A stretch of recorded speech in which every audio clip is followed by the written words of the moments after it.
The visual signature of Pareto distribution is a straight line in the log-log plot of the tail distribution, because we can easily see that the log of the tail distribution, log of the probability that a Paretoli distributed random variable is bigger than or greater than a fixed number x equals minus alpha log of x plus alpha times log of k. Now, since k is a constant, this is just an offset.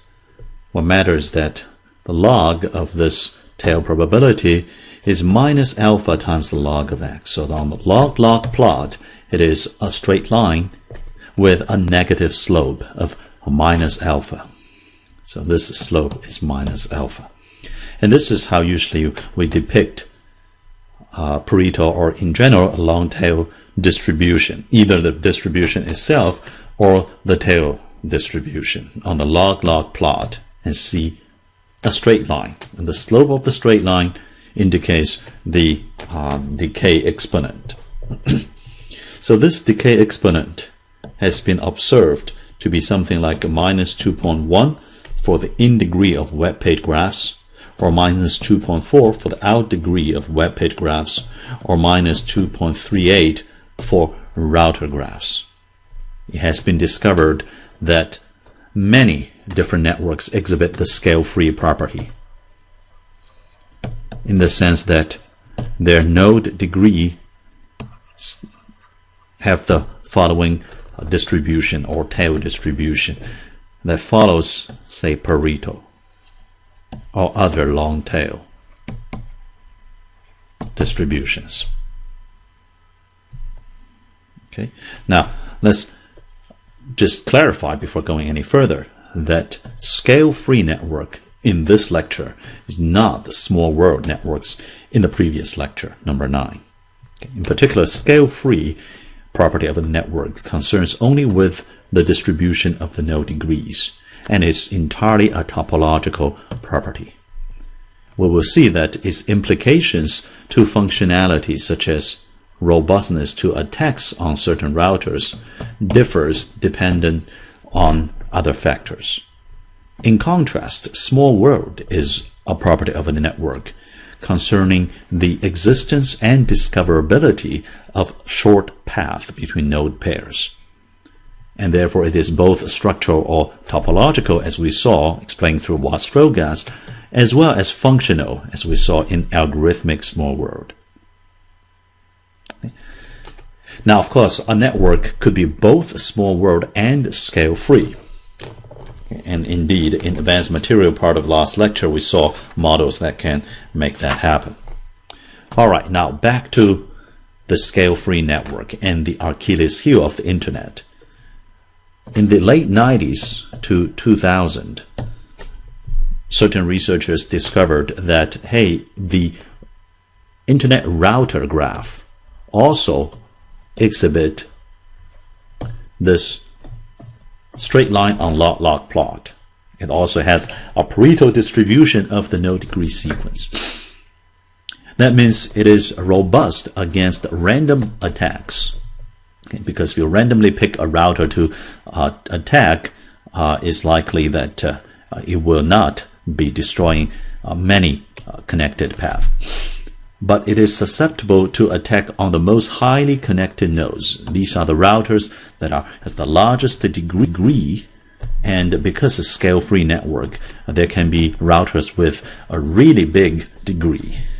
And if they target attack exactly on those networks, then something bad will happen, because these nodes are sitting in the middle of the network, meaning it's in the middle of many paths. And therefore, if these nodes go down, they're going to break up the entire Internet into many individual pieces. So this router is sitting in the middle with many degrees. It's among the most highly connected nodes in the network, and yet it is in the center of the network, and thereby destroying it will bring down the network by destroying it into many small pieces. And therefore this node is the Achilles heel of the Internet. Now this is a a very alarming statement, and it almost sounded like true, except it is not true. Again, internet has many vulnerabilities in terms of security and reliability, but it doesn't have a highly connected router sitting in the middle of the network. What is internet's reality then? Here's a multiple choice with two choices.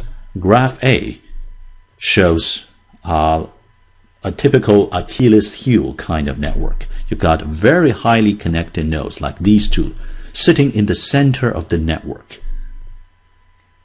And graph B turns out to have the same degree distribution. If you just look at degree distribution, you cannot tell the difference between the two. But they clearly look very different. In other words, you can have two very different looking networks sharing the same node degree distribution, say Pareto distribution. Okay, distribution of node degree does not lead to a unique type of network topology. In particular, in this network topology, you see some of these edge nodes are very highly connected. Okay. And in fact, as you go into the core of the network, you get a much sparser connectivity pattern. A lot of these nodes are only medium to low degree. So if you attack the most highly connected degrees nodes, you're going to just bring down certain edge networks of the internet rather than destroying the entire network by breaking down the core of the network.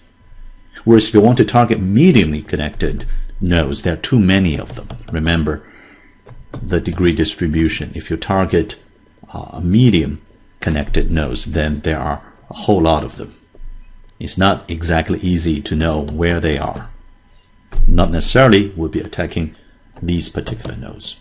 In other words, highly connected nodes, the routers with a lot of interfaces, are actually more likely, much more likely, sitting on the edge.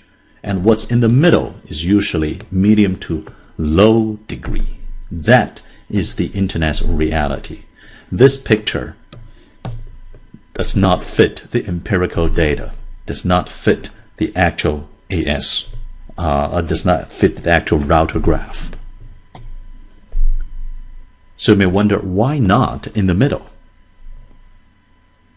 And the clear answer is the following: because you cannot have both a large degree, many interfaces on the router, and a large bandwidth per degree, a high speed supported on each interface. Later in chapter 13, we'll look at a little bit of router architecture, and we'll see that there is a constraint of total processing bandwidth. How many packets per second this router can actually process.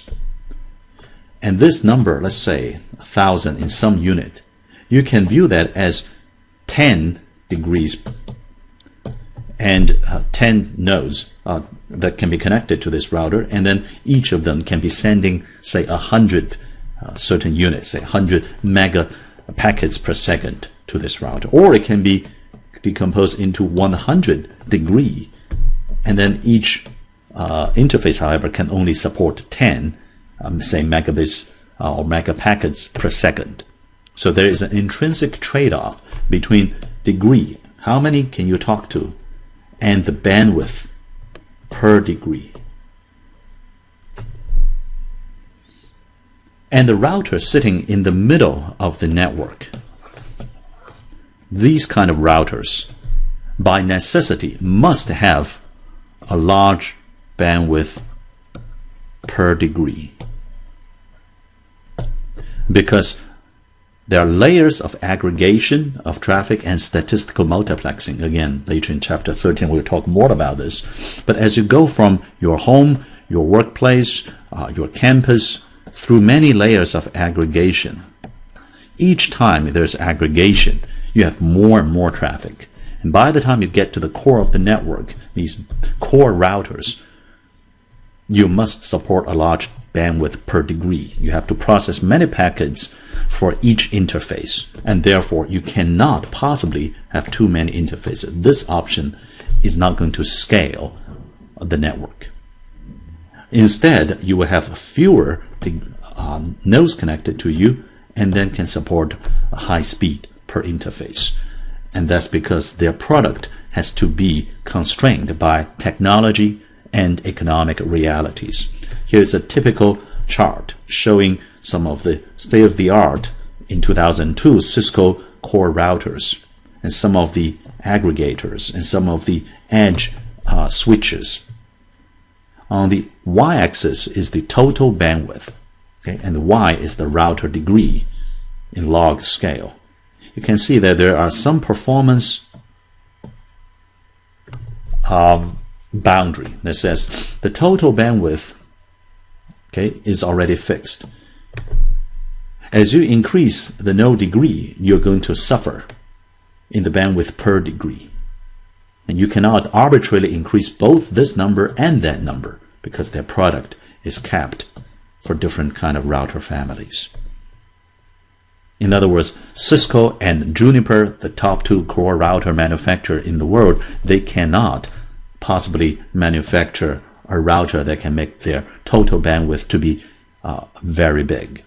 In the end, you have to come down to be a trade-off. And for performance reason, you're going to have a large bandwidth per degree at the expense of smaller degree. Now, but still, you may say, I still have other questions. Okay, for example, what about long-tail distribution? Well, as we just saw that, you can have two networks, A and B. Both are long-tail distribution in their node degree sequence, but they look very different and have very different properties other than their node degrees, which they share the same distribution. In other words, node degree distribution does not imply actual entire topology. This is a very crude summary of the topology.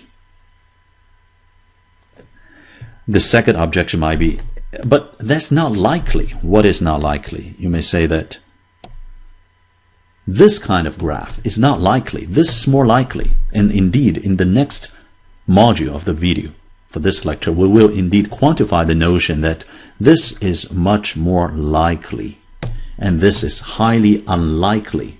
In other words, if I have a bag, a set of many topologies, each ball in the bag or each point element in this set is a topology, and they all satisfy power law or this long-tail distribution such as Pareto for their node degrees.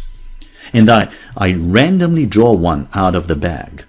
The chance that it will look like this with highly connected nodes in the middle is much higher than the probability of drawing something that looked like this.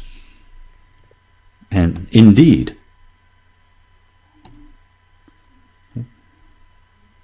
the internet reality is much less likely. However, internet was not drawn at random. It was designed instead with economic objective. We're coming to that in the next lecture. And simply put, we say that we want to maximize the throughput going through the network, because that's how revenue will be generated. Subject to technology constraint. For example, I cannot make an arbitrarily high bandwidth, total bandwidth router, and therefore I must face a trade-off between bandwidth per degree and the degree itself. So even though it is not as likely to be drawn at random, we just have to realize internet was never evolved as a random object. It was designed with constraints and objective functions. The third objection might be, what about preferential attachment? You might have heard about this phrase, and we have refrained from bringing this up to this point. We will bring them up in the next module of the video, and a lot more in the advanced material. But roughly speaking, it says that the rich gets richer phenomena. Okay? As you add more nodes, they will have a tendency to aggregate, to attach to those nodes with already a large degree. So a highly connected node gets even more highly connected. And this is what's called preferential attachment. It turns out that preferential attachment can A, generate this scale-free network, and B, it will lead to Achilles heels. The highly connected node sitting in the middle of the network, that phenomena will be true if preferential attachment is indeed the case. So you may wonder, gee, preferential attachment generates scale-free and leads to Achilles heel. So shouldn't scale-free network have Achilles heel? Not quite. That's actually a logically incorrect statement, because it's not the only generative model. There are also other generative models that can also generate what we observe in no degree distribution and yet do not lead to Achilles heel, such as what's called constraint optimization model. We'll go visit in the next module of the video. In other words, preferential attachment, PA in short, implies scale-free network and implies Achilles heel. That, however, does not mean that scale-free implies Achilles heel, because constraint optimization and other models can also generate scale-free network. So scale-free network does not imply either or any of these generative model. Generative model is a hindsight explanatory process. Okay, they both can generate our empirical observation.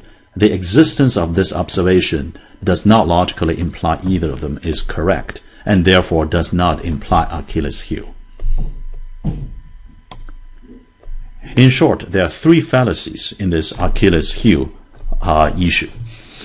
First, the measurement is actually incomplete, and that skews the data. We actually don't know if the no degree distribution is indeed Pareto. Second, even if it is, power law distribution does not imply preferential attachment and therefore does not imply Achilles heel necessarily. In fact, if you look at the internet reality, you see that in AT&T's 2003 networks, the highly connected nodes are on the edge. Okay, the maximum degree of the core router is only 68, but the degree of the edge router was 313, much bigger. And finally, as we briefly mentioned, there's also functional protection on top of the topological properties. So we focused on this part of the logical fallacies, but if you couple all three, that completes the discussion of why the internet actually does not have Achilles heel, and you can see why people might have thought that it could have Achilles heel. But both the empirical evidence from carriers and router vendors, as well as just logical discussion, show that the internet does not have this kind of vulnerability.